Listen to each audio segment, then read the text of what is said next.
નમસ્કાર વિદ્યાર્થી મિત્રો, સ્વાગત છે તમારું આજના એક નવા વિડીયોમાં। Gujarat panchayat service selection board દ્વારા જે છે એ ટ્રેઝર વર્ગ 3ની જે છે બમ્પર ભરતીની જાહેરાત કરી દેવામાં આવી છે। હવે આની અંદર જે છે તમારી લાયકાત શું રહેશે, તમે અપ્લાય કઈ રીતે કરી શકો છો, કોના માટે કેટલી વેકેન્સીઝ અવેલેબલ છે, ત્યારબાદ કયા કયા ડોક્યુમેન્ટ જોઈશે અને તમારી એલિજિબિલિટી શું રહેશે, આ તમામ વિશે માહિતી આજે આપણે વિડીયોમાં લેવાના છે। તો વિડીયોમાં લાસ્ટ સુધી જરૂરથી બન્યા રહો અને જો ચેનલ પર નવા હોય તો ચેનલને સબસ્ક્રાઇબ કરી અને ટેલિગ્રામ ચેનલની લિંક જે ડિસ્ક્રિપ્શનમાં અને કોમેન્ટમાં પિન કરું છું ત્યાંથી જોઈ અને ટેલિગ્રામ ચેનલ પર જોઈન કરી લો, કેમ કે ત્યાંથી જે છે તમને આખી જ પીડીએફ જે છે ડિટેલમાં મળી રહેશે। તો શરૂ કરીએ આજનો આ વિડીયો। તો આ official notification Gujarat panchayat service selection board દ્વારા બહાર પાડવામાં આવી છે અને ટ્રેઝર વર્ગ 3ની ભરતી વિશેની અંદર માહિતી આપવામાં આવી છે। આ અંદર કુલ જગ્યાઓ જે છે 245 છે અને તમારે આ અંદર અપ્લાય કરવું હોય તો https://ojas.gujarat.government.in પર જઈને કરવાનું રહે છે અને આના ઓનલાઈન ફોર્મ જે છે 17/5/2025થી શરૂ કરી દેવામાં આવે છે અને એની લાસ્ટ ડેટ જે છે એ છે 10/6/2025। ત્યાં સુધીમાં તમારે આની અંદર જે છે ફોર્મ ફિલ કરી દેવાના રહે છે। ત્યારબાદ અહીંયા ભરવાપાત્ર જગ્યાઓની વિગત જે છે એની અંદર આપેલી છે। તો વર્ગ 3ની ટ્રેઝરની અંદર આની અંદર જગ્યાઓ અવેલેબલ છે। ત્યારબાદ અહીંયા એક્ઝેક્ટલી એમને ડિટેલમાં આપેલું છે કે કયા જિલ્લામાં કેટલી જગ્યાઓ જે છે એ અવેલેબલ છે અને એની અંદર બધી જ ડિટેલ એમને જે છે ક્લિયરલી આપી દેવામાં આવી છે। તો તમે જોઈ શકો છો કે સૌથી પહેલાં જિલ્લાનું નામ આપેલું છે, ત્યારબાદ ભરવાપાત્ર કુલ જગ્યાઓની સંખ્યા આપેલી છે, ત્યારબાદ ભરવાપાત્ર જગ્યાઓ પૈકી કક્ષાવાર જગ્યાઓ આપેલી છે, કયા વર્ગમાં કેટલી છે, ત્યારબાદ કુલ જગ્યાઓ પૈકી જે સૈનિકો એમના માટે કેટલી છે અને દિવ્યાંગ ઉમેદવારો માટે કેટલી છે એ બધી જ ઇન્ફોર્મેશન જે છે એમને અહીંયા આપી દીધેલી છે અને ટોટલ અહીંયા તમે લાસ્ટમાં જોઈ શકો છો 245 જગ્યાઓ જે છે એ અવેલેબલ છે। ત્યારબાદ આપણે જોઈએ કે પંચાયત વિભાગના પત્ર અહીંયા આપેલું છે, એમાં 245 જગ્યાઓ જે છે એમાંથી કુલ 16 જગ્યાઓ જે શારીરિક અશક્તતા ધરાવતા હોય એમના માટે છે। ત્યારબાદ જે છે 245માંથી જે છે 10 જગ્યાઓ જે છે એ સૈનિક જે એક્સ સર્વિસમેન હોય એમના માટે રાખવામાં આવેલી છે। ત્યારબાદ જે છે 245 જગ્યાઓ પૈકી મહિલાઓ માટે અનામત જગ્યાઓ નીચે મુજબ છે।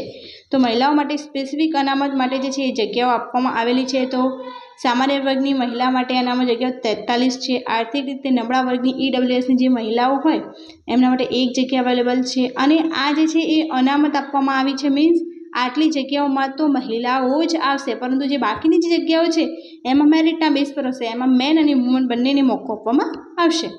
સામાજિક અને શૈક્ષણિક પછાત વર્ગ SC/BCની મહિલાઓ માટે અનામત જગ્યાઓ 13 છે। ત્યારબાદ અનુસૂચિત જાતિ SC કેટેગરીની મહિલાઓ માટે અનામત જગ્યાઓ જે છે એ 0 છે, એમને કોઈ જગ્યાઓ ફાળવવા નથી આવી।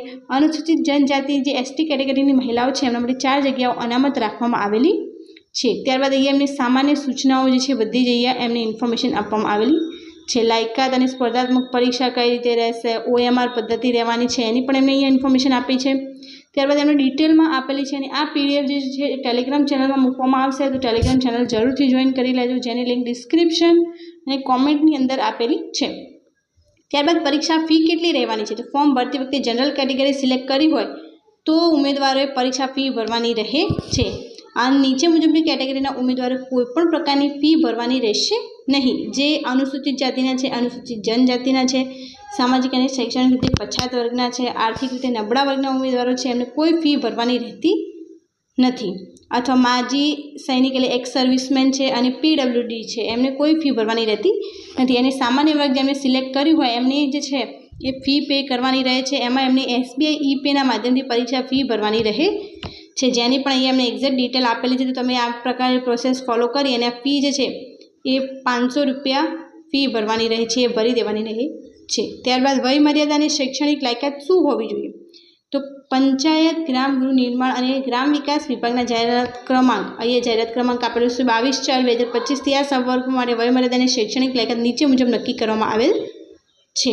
તો એમને અહીંયા શૈક્ષણિક લાયકાત ટ્રેઝર ક્લાસ 3 માટે જે છે minimum 2 years certificate in civil draughtsman obtained from any industrial institute established by the government, આ તમારા જોડે સર્ટિફિકેટ હોવું જોઈએ। ત્યારબાદ the basic knowledge of computer application as prescribed in the Gujarat civil service classification and recruitment rules 1967 and adequate knowledge of Gujarati or Hindi or both, આ બંનેનું તમારે knowledge હોવું જોઈએ ગુજરાતી અને હિન્દી।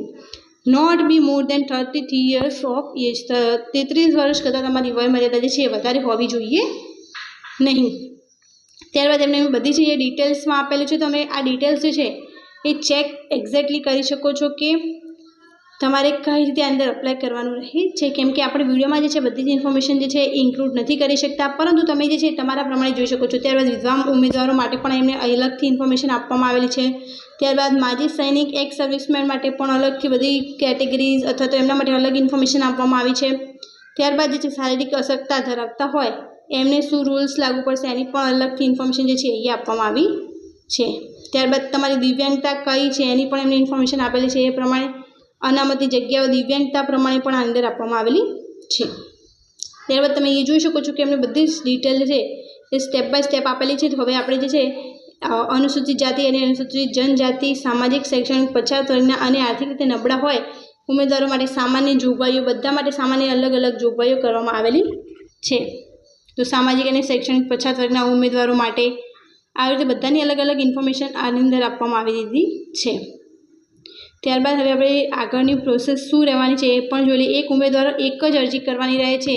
નો મલ્ટિપલ એપ્લિકેશન. મલ્ટિપલ એપ્લિકેશન થાય તો તમારું ફોર્મ ઓટોમેટિક રિજેક્ટ થઈ જાય છે. તો ચોક્કસપણે ધ્યાન રાખવું કે તમારું જે છે એ એક જ વાર રજિસ્ટ્રેશન થાય. નાગરિકતા ક્યાંની હોવી જોઈએ? તો નાગરિક જે છે ભારતનો નાગરિક હોવો જોઈએ, નેપાળનો પ્રજાજન હોવો જોઈએ, ભૂતાનનો પ્રજાજન હોવો જોઈએ, મૂળ ભારતની વ્યક્તિ હોય અને ભારતમાં કાયમી વસવાટ કરવાના ઈરાદાથી પાકિસ્તાન, શ્રીલંકા, કેન્યા, યુગાન્ડા જેવા પૂર્વ આફ્રિકાના દેશો, ટ્રાન્ઝિનિયા, સંયુક્ત પ્રજાસત્તાક, અગાઉ ટાંગાનિકા અને ઝાંઝીબાર, જામ્બિયા, મલાવી, ઝેર, ઇથોપિયા અને વિયેતનામમાંથી સ્થળાંતર કરીને આવી હોય તો એ પણ અંદર અપ્લાય કરી શકે છે. ત્યારબાદ ઉપલી વયમર્યાદામાં છૂટછાટ. તો જે કોને છૂટછાટ આની અંદર આપવામાં આવે છે? તો સામાન્ય કેટેગરીની મહિલાઓ હોય તેમને 5 વર્ષની છૂટછાટ આપવામાં આવી છે. અનામત કેટેગરીના પુરુષો હોય તેમને 5 વર્ષની છૂટછાટ આપવામાં આવી છે.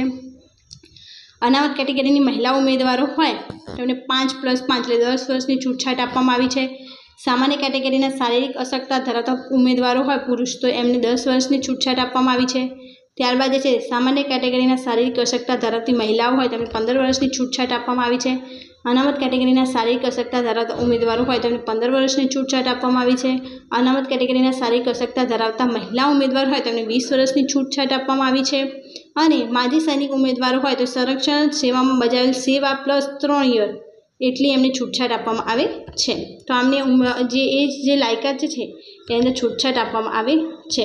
કોમ્પ્યુટરની જાણકારી હોવી જોઈએ. પગાર ધોરણ જે છે એ અંદર પગાર ધોરણ કેટલું રહેવાનું છે એની પણ એમને અહીંયા ઇન્ફોર્મેશન જે છે એ આપી દીધી છે.